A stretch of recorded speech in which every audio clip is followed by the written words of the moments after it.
নমস্কাৰ চাবলৈ আৰম্ভ কৰিছে আছামিজ ট্ৰেণ্ডিং। আজি 9 ছেপ্টেম্বৰ আৰু আজিৰ দিনটোৰ কেইবাটাও গুৰুত্বপূৰ্ণ খবৰ লৈ ৰাখিছোঁ। আৰু এনেধৰণৰ খবৰসমূহ নিতৌ চাবলৈ চেনেলটো ছাবস্ক্ৰাইব কৰি ভিডিঅ'টোত এটা লাইক কৰি দিবলৈ চাওঁ। আজিৰ দিনটোৰ প্ৰথমটো big breaking news. Gaurav Gogoi আৰু হিমন্ত বিশ্ব শৰ্মা কোন জিকিব, কাউণ্টডাউন আৰম্ভ হৈ গৈছে। কাইলৈ ৰাতিপুৱাই অনুষ্ঠিত কৰিব সেই বিস্ফোৰক সংবাদমেল মুখ্যমন্ত্ৰী হিমন্ত বিশ্ব শৰ্মাই। কাউণ্টডাউন আৰম্ভ, হাতত মাত্ৰ আৰু কেইটামান ঘণ্টাহে বাকী আছে। গৌৰৱ গগৈৰ পাকিস্তান লিংক ফাদিল কৰিব মুখ্যমন্ত্ৰীয়ে। SITৰ তদন্ত ৰাজহুৱা কৰিব ৰাজ্যৰ মুখ্যমন্ত্ৰী ডক্টৰ হিমন্ত বিশ্ব শৰ্মা। কাইলৈ গৌৰৱ গগৈ নে হিমন্ত বিশ্ব শৰ্মা, কোন যাব জেললৈ? জেললৈ যাব লাগিব গৌৰৱ গগৈ। কাইলৈ মুখ্যমন্ত্ৰী হিমন্ত বিশ্ব শৰ্মাই পদত্যাগ কৰিব। কাইলৈ যিকোনো এটা ঘটনা হ'বই লাগিব অসমত, হয় হিমন্ত বিশ্ব শৰ্মা, নহয় গৌৰৱ গগৈ। 10 ছেপ্টেম্বৰক লৈ প্ৰতিক্ৰিয়াও প্ৰকাশ কৰিছে বিধায়ক অখিল গগৈয়ে। কাইলৈ ৰাজ্যৰ ৰাজনীতিত ভূমিকম্প আহিব পাৰে। মুখ্যমন্ত্ৰীয়ে এশবাৰ কৈছিল 10 ছেপ্টেম্বৰৰ কথা, আৰু কাইলৈ সেয়া স্পষ্ট হৈ যাব। মুখ্যমন্ত্ৰীয়ে নিজৰ কথা কাইলৈ ৰাখিব লাগিব। মুখ্যমন্ত্ৰীৰ এটম বোমাৰ বাবে আমি সকলো ৰৈ আছো। মুখ্যমন্ত্ৰীয়ে প্ৰমাণ কৰিলে কাইলৈৰ পৰা গৌৰৱ গগৈ থাকিব নোৱাৰিব অসমত, গৌৰৱ গগৈ থাকিব লাগিব জেললৈ। আৰু কাইলৈ হয় মুখ্যমন্ত্ৰী হিমন্ত বিশ্ব শৰ্মা, নহয় প্ৰদেশ কংগ্ৰেছৰ সভাপতি গৌৰৱ গগৈ জেলত যাব লাগিব। মুঠতে দুই ৰাজনৈতিক নেতাৰ ভিতৰত এজন জেল যোৱাটো নিশ্চিত হৈ পৰিছে। কাইলৈ ৰাতিপুৱাই মুখ্যমন্ত্ৰী হিমন্ত বিশ্ব শৰ্মাই গৌৰৱ গগৈৰ পাকিস্তান লিংক সন্দৰ্ভত সংবাদমেল অনুষ্ঠিত কৰিব। SITৰ তদন্ত ৰাজহুৱা কৰি গৌৰৱ গগৈ যে পাকিস্তান গৈছিল সেয়া প্ৰমাণ কৰিব মুখ্যমন্ত্ৰী হিমন্ত বিশ্ব শৰ্মাই। আৰু মাত্ৰ কেইটামান মুহূৰ্ত বাকী আছে। কাইলৈ স্পষ্ট হৈ পৰিব সমগ্ৰ ৰাজ্যবাসীৰ সেই অপেক্ষা, কোন যাব জেললৈ, মুখ্যমন্ত্ৰী হিমন্ত বিশ্ব শৰ্মা নে গৌৰৱ গগৈ। আন এটা ব্ৰেকিং নিউজ, নেপালৰ প্ৰধানমন্ত্ৰীৰ পদত্যাগ। অৱশেষত বাধ্যকৈ পদত্যাগ কৰিছে নেপাল ৰাষ্ট্ৰৰ প্ৰধানমন্ত্ৰীয়ে। নেপালৰ প্ৰধানমন্ত্ৰীৰ পদত্যাগ, প্ৰতিবাদৰ পিছতেই পদত্যাগ কৰিছে প্ৰধানমন্ত্ৰীয়ে। জেনজেটৰ প্ৰতিবাদৰ মাজতেই পদত্যাগ পত্ৰ, আনুষ্ঠানিকভাৱে পদত্যাগ KP শৰ্মা অলিৰ। যিকোনো মুহূৰ্ততে নেপাল ত্যাগ কৰিব পাৰে অলিয়ে, আৰু নেপাল এৰি বিদেশত যাব পাৰে অলি। ইতিমধ্যেই বিদেশলৈ যোৱাৰ যুঁজা অলিৰ, আৰু নেপালৰ প্ৰধানমন্ত্ৰীয়ে পদত্যাগ কৰিছে বুলি এটা ব্ৰেকিং নিউজ এই মুহূৰ্তত আহি পৰিছে। ফেচবুক, ইনষ্টাগ্ৰাম আৰু আন সামাজিক মাধ্যমৰ প্লেটফৰ্মসমূহ বন্ধ কৰাৰ পিছতেই নেপাল চৰকাৰৰ বিৰুদ্ধে জংগী আন্দোলন হৈছিল নেপালত, আৰু নেপাল চৰকাৰৰ দুৰ্নীতি ভ্ৰষ্টাচাৰ ৰোধ কৰিবলৈ এই আন্দোলন কৰিছিল প্ৰতিবাদকাৰীয়ে। আৰু অৱশেষত প্ৰতিবাদকাৰী জনতাৰ প্ৰতিবাদত সেও মানি নেপালৰ প্ৰধানমন্ত্ৰীয়ে পদত্যাগ কৰিছে বুলি জানিব পৰা গৈছে। আনকি যিকোনো মুহূৰ্তত নেপালৰ প্ৰধানমন্ত্ৰীয়ে নেপাল ৰাষ্ট্ৰ এৰি ডুবাইলৈ উৰা মাৰিব পাৰে। আনুষ্ঠানিকভাৱে নেপালৰ প্ৰধানমন্ত্ৰীয়ে পদত্যাগ কৰিছে। দিবলৈ চোৱা আন এটা অতিকৈ গুৰুত্বপূৰ্ণ খবৰ, নাগৰিকত্ব সংশোধনী আইনৰ বিৰুদ্ধে তেজপুৰৰ ৰাজপথ কপালে বীৰ লাচিত সেনাই। অসম শোণিতপুৰ জিলা সমিতিয়ে চৰকাৰ বিৰোধী শ্লোগান দি উলিয়ালে প্ৰতিবাদী সমদল। বিদেশীৰ বোজা জাপি দিবলৈ ওলোৱা কাৰ্যক ধিক্কাৰ দি সৰব হৈ পৰে মুখ্যমন্ত্ৰী ডক্টৰ হিমন্ত বিশ্ব শৰ্মাৰ নেতৃত্বাধীন বিজেপি চৰকাৰৰ বিৰুদ্ধে। এইবাৰ বীৰ লাচিত সেনাৰ নেতৃত্বত কাৰ বিৰুদ্ধে তীব্ৰ প্ৰতিবাদী কাৰ্যসূচী দেখিবলৈ পোৱা গৈছে। লগতে অসমীয়া যুৱ মঞ্চৰো প্ৰতিবাদ। গাদী ৰক্ষাৰ স্বাৰ্থত বিদেশীক বৰপীৰা পাৰি দিছে বিজেপি চৰকাৰে। অসমৰ নহয় নিজৰ সম্পত্তি গঢ়াত ব্যস্ত মন্ত্ৰী বিধায়ক। অসমীয়া যুৱ মঞ্চৰ নেতৃত্বত উত্তাল প্ৰতিবাদী কাৰ্যসূচী। নৰেন্দ্ৰ মোদীয়ে বুকু ফুলাই কোৱা 26 মে কেতিয়া আহিব বুলি প্ৰশ্ন কৰিছে প্ৰতিবাদকাৰী জনতাই। বিদেশী খেদাৰ নাম লৈ নিৰ্বাচনী বৈতৰণি পাৰ কৰি ৰাখিছে ভাৰতীয় জনতা পাৰ্টীয়ে। গাদী ৰক্ষাৰ স্বাৰ্থত বিদেশীক বৰপীৰা পাৰি দিছে মুখ্যমন্ত্ৰী হিমন্ত বিশ্ব শৰ্মাই। 2026 চনৰ বিধানসভা নিৰ্বাচনত ইয়াৰ উচিত প্ৰত্যুত্তৰ পাব ভাৰতীয় জনতা পাৰ্টীয়ে। আমি নামানো, অসমে কেতিয়াও বিদেশীৰ বোজা নলয় শ্লোগানেৰে উত্তাল প্ৰতিবাদী কাৰ্যসূচী। অসমৰ বিকাশৰ কথা ভাবিবলৈ সময় নাই বিজেপি নেতা পালি নেতাৰ। কেৱল মাত্ৰ নিজৰ স্বাৰ্থৰ কথা ভাবে। কেৱল দুৰ্নীতিৰে টকাৰ পাহাৰ গঢ়াত লাগিছে বিজেপিৰ একাংশ মন্ত্ৰী বিধায়কে। অসমীয়া যুৱ মঞ্চৰ নেতৃত্বত উত্তাল প্ৰতিবাদত কঁপি উঠিল সমগ্ৰ শিৱসাগৰ চহৰ। নৰেন্দ্ৰ মোদীয়ে বুকু ফুলাই কৈছিল 26 মেৰ পিছত বিদেশী থাকিব নোৱাৰিব অসমত। সেই 26 মে কেতিয়া আহিব নৰেন্দ্ৰ মোদী ডাঙৰীয়া, প্ৰশ্ন কৰিছে প্ৰতিবাদকাৰী ৰাইজে। বীৰ লাচিত সেনা, অসমীয়া যুৱ মঞ্চ আৰু আন আন জাতীয় দল সংগঠনৰ নেতৃত্বত কাৰ বিৰুদ্ধে বিজেপি চৰকাৰৰ বিৰুদ্ধে তীব্ৰ প্ৰতিবাদী কাৰ্যসূচী অব্যাহত আছে অসমৰ প্ৰতিটো প্ৰান্তত। আজিৰ দিনটোতো প্ৰতিবাদ দেখিবলৈ পোৱা গৈছে।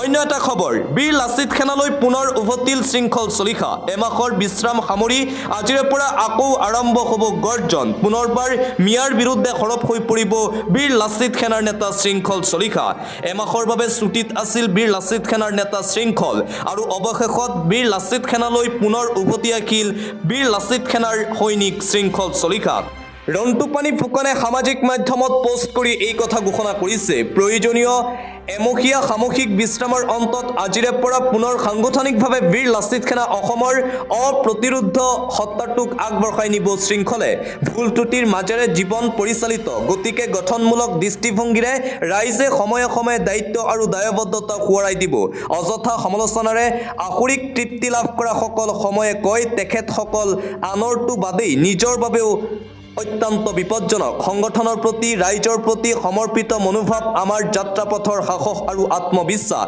গতিকে এখন একক অনন্য আৰু কিছু পৃথক সংগ্ৰামৰ ধাৰা আগবঢ়াই নিয়াৰ গহীন অংগীকাৰ আমি লৈছোঁ জয় আই অসম আৰু এইদৰে ৰন্টুপানী ফুকনে বীৰ লাচিত সেনাৰ নেতা শৃংখল চলিহাক পুনৰবাৰ বীৰ লাচিত সেনালৈ উভতাই আনে দিবলৈছো এটা পলিটিক্যাল ব্ৰেকিং বিজেপিত দল ত্যাগৰ ধুমুহা অব্যাহত আছে এইবাৰ মণিপুৰত দেখিবলৈ পোৱা গৈছে ভাৰতীয় জনতা পাৰ্টিত পদত্যাগৰ জোৱাৰ কংগ্ৰেছলৈ দুই প্ৰাক্তন বিধায়কসহ তিনি জ্যেষ্ঠ বিজেপি নেতা বিজেপিৰ প্ৰতি পুনৰবাৰ মুখভংগ বিজেপিৰ প্ৰতি অসন্তুষ্টি প্ৰকাশ কৰি কংগ্ৰেছত যোগদান কৰিছে বিজেপিৰ এই জ্যেষ্ঠ নেতাসকলে এইবাৰ ভাৰতীয় জনতা পাৰ্টিত আৰম্ভ হৈছে দল ত্যাগৰ ধুমুহা সৰ্বভাৰতীয় পৰ্যায়ত দল ত্যাগৰ ধুমুহা অব্যাহত আছে দলৰ বিপদৰ সময়তে বিজেপি নেতাৰ দল ত্যাগ বিজেপি ত্যাগ কৰি কংগ্ৰেছলৈ দুগৰাকী প্ৰাক্তন বিধায়ক বিজেপিত পুনৰবাৰ মুখ্যম আঘাত দেখিবলৈ পোৱা গৈছে পুনৰ তিনিগৰাকীকৈ জ্যেষ্ঠ নেতাই বিজেপি দল ত্যাগ কৰিছে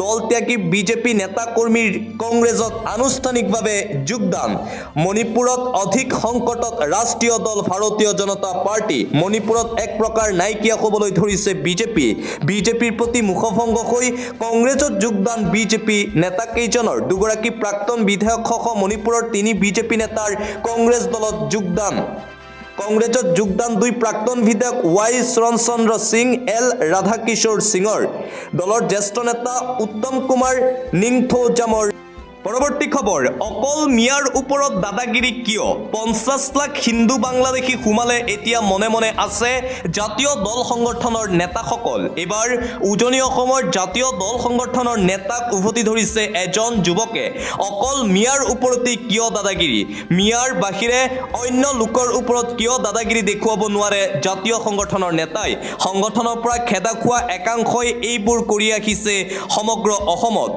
অসমত নতুনকৈ নাগৰিকত্ব দিব বিচাৰিছে তাত মাত নামাতে এই সকল জাতীয় সংগঠনৰ নেতাই মিয়া খেদা অভিযানৰ পিছতে জাঙুৰ খাই উঠিছে একাংশ আৰু এজন যুৱকৰ এই প্ৰশ্ন 50 লাখ হিন্দু বাংলাদেশী আছে তথাপিও হিন্দু বাংলাদেশীক লৈ কোনো ধৰণৰ মাত নামাতে জাতীয় সংগঠনৰ নেতাই কেৱল মাত্ৰ দুখীয়া দৰিদ্ৰ মিয়া লোকৰ ওপৰতহে দাদাগিৰি দেখুৱাই থাকে জাতীয় সংগঠনৰ নেতাসকলে আন এটা ব্ৰেকিং নিউজ উজনি অসমত মিয়া খেদা অভিযানক লৈ পুনৰবাৰ সৰব হৈ পৰিছে আমচুৰ সভাপতি ৰেজাউল কৰিম চৰকাৰ উজনি অসমলৈ মিয়া যোৱাটো সম্পূৰ্ণৰূপে বন্ধ কৰি দিয়ক মিয়া বিচাৰি অভিযান চলোৱা সকলো নেতা এইবাৰ পৰিব ভয়ংকৰ বিপদত ধৈৰ্য আৰু সহ্যৰ এটা সীমা থকা উচিত যি কৰি আছে উজনি অসমত সেয়া ধৈৰ্যৰ বাহিৰত সকলোৰে বিৰুদ্ধে লোৱা হ'ব আইনী ব্যৱস্থা আমচুৰ ফালৰ পৰা আইনী ব্যৱস্থা লোৱা হ'ব মিয়াৰ ওপৰত চলোৱা অত্যাচাৰৰ বিৰুদ্ধে সদৌ অসম সংখ্যালঘু ছাত্ৰ ইউনিয়ন চমুকৈ আমচুৰ সভাপতি ৰেজাউল কৰিম চৰকাৰৰ এই গৰ্জন দিবলৈছো নিবনুৱা যুৱক যুৱতীসকলৰ বাবে এটা ভাল খবৰ এপিএছচিত ওলাইছে চাকৰি মেট্ৰিক উত্তীৰ্ণই কৰিব আবেদন দশম শ্ৰেণী উত্তীৰ্ণৰ বাবে এপিএছচিয়ে দিছে ভাল খবৰ এপিএছচিয়ে প্ৰকাশ কৰিলে চাকৰিৰ বিজ্ঞাপন এপিএছচিৰ মুখ্য কাৰ্যালয়ৰ বাবে বিচৰা হৈছে আবেদন 10 ছেপ্টেম্বৰৰ পৰাই কৰিব পাৰিব চাকৰিৰ বাবে এপ্লাই 9 অক্টোবৰ পৰ্যন্ত প্ৰাৰ্থীয়ে কৰিব পাৰিব চাকৰিৰ বাবে আবেদন প্ৰদান কৰা হ'ব 12,000 টকাৰ পৰা 52,000 টকা পৰ্যন্ত দৰমহা থাকিব 3,900 টকা গ্ৰেড পেক দশম শ্ৰেণী উত্তীৰ্ণৰ বাবেও এপিএছচিয়ে দিলে ভাল খবৰ অন্য এটা খবৰ ৰাজনীতিত হততে নেদেখা দৃশ্য হাতত ধৰাধৰিকৈ ভোট দিবলৈ আহিল কেন্দ্ৰীয় মন্ত্ৰী নীতিন গাডকাৰী আৰু কংগ্ৰেছ অধ্যক্ষ মল্লিকাৰ্জুন খাৰ্গে আৰু সেই দৃশ্য ইতিমধ্যেই সামাজিক মাধ্যমত ভাইৰেল হৈ পৰিছে। দৃশ্য ভাইৰেল হোৱাৰ পিছতেই সমগ্ৰ ভাৰতৰ ৰাজনীতিত আৰম্ভ হৈছে বিশেষ চৰ্চা। উপৰাষ্ট্ৰপতি নিৰ্বাচনৰ আজি ভোটগ্ৰহণ প্ৰক্ৰিয়া চলি আছে। দেশৰ ৰাজনীতিত সততে নেদেখা এক দৃশ্য ভাইৰেল হৈ পৰিছে সামাজিক মাধ্যমত। হাতত ধৰাধৰিকৈ ভোট দিবলৈ আহিল কেন্দ্ৰীয় মন্ত্ৰী আৰু কংগ্ৰেছ অধ্যক্ষ নীতিন গাডকাৰী আৰু মল্লিকাৰ্জুন খাৰ্গেৰ ভিডিঅ'ক লৈ চলিছে চৰ্চা। দিল্লীত চলি আছে উপৰাষ্ট্ৰপতি নিৰ্বাচনৰ ভোটগ্ৰহণ প্ৰক্ৰিয়া। 5 বজালৈকে চলিছিল ভোটগ্ৰহণ প্ৰক্ৰিয়া আৰু তাৰ মাজতেই ভাইৰেল হৈ পৰিছিল সেই দৃশ্য। পৰৱৰ্তী খবৰ, টিকটক প্ৰেমীৰ আশাত চেঁচা পানী পৰিল। ভাৰতে টিকটক পুনৰ উভতাই নানে। টিকটক ভাৰতে উভতাই আনিব বুলি চলিছিল চৰ্চা আৰু টিকটক প্ৰেমীৰ আশাত চেঁচা পানী পৰিল, কিয়নো ভাৰতত পুনৰ নাহে টিকটক। ভাৰতে টিকটকক পুনৰ উভতাই নানে ভাৰতত। টিকটকক লৈ ভাৰতত নিষেধাজ্ঞা বাতিলৰ কোনো ধৰণৰ পৰিকল্পনা নাই। চীন ভাৰতৰ সম্পৰ্ক ভাল হোৱাৰ খবৰৰ মাজতেই চৰ্চালৈ আহিছিল টিকটক। টিকটকৰ ভাৰতীয় ৱেবছাইটে কাম আৰম্ভ কৰা বুলিও আহিছিল চৰ্চালৈ। কিন্তু টিকটক অনুৰাগীক নিৰাশ কৰি অশ্বিনী বৈষ্ণৱৰ এই ডাঙৰ মন্তব্য। টিকটক ভাৰতত ব্যৱহাৰক লৈ চীনৰ পৰা অহা নাই কোনো প্ৰস্তাৱ। ভাৰতে নিষিদ্ধ কৰা 59টা চীনা এপ সন্দৰ্ভত পুনৰ স্থিতিতেই চৰকাৰ অটল। এই এপসমূহক লৈ চৰকাৰে সিদ্ধান্ত বাতিল কৰাক লৈ কোনো আলোচনাও চলা নাই। কেন্দ্ৰীয় মন্ত্ৰী অশ্বিনী বৈষ্ণৱে টিকটক সন্দৰ্ভত কৰিলে এই ডাঙৰ মন্তব্য। আন এটা ব্ৰেকিং নিউজ, বিশ্ব কঁপোৱা ৰেল দুৰ্ঘটনা। 71জন লোকৰ সৈতে ভয়ংকৰ ঘটনা সংঘটিত হৈছে। সমগ্ৰ বিশ্ব কঁপাই যোৱা ভয়ংকৰ ৰেল দুৰ্ঘটনা সংঘটিত হৈছে। বিশ্বত আকৌ এই ভয়ংকৰ ৰেল এক্সিডেণ্ট। দুৰ্ঘটনাত 71গৰাকী লোকৰ সৈতে ভয়ংকৰ ঘটনা। ৰেল লাইন পাৰ হ'বলৈ লওঁতেই যাত্ৰীবাহী বাছক প্ৰচণ্ড খুন্দা।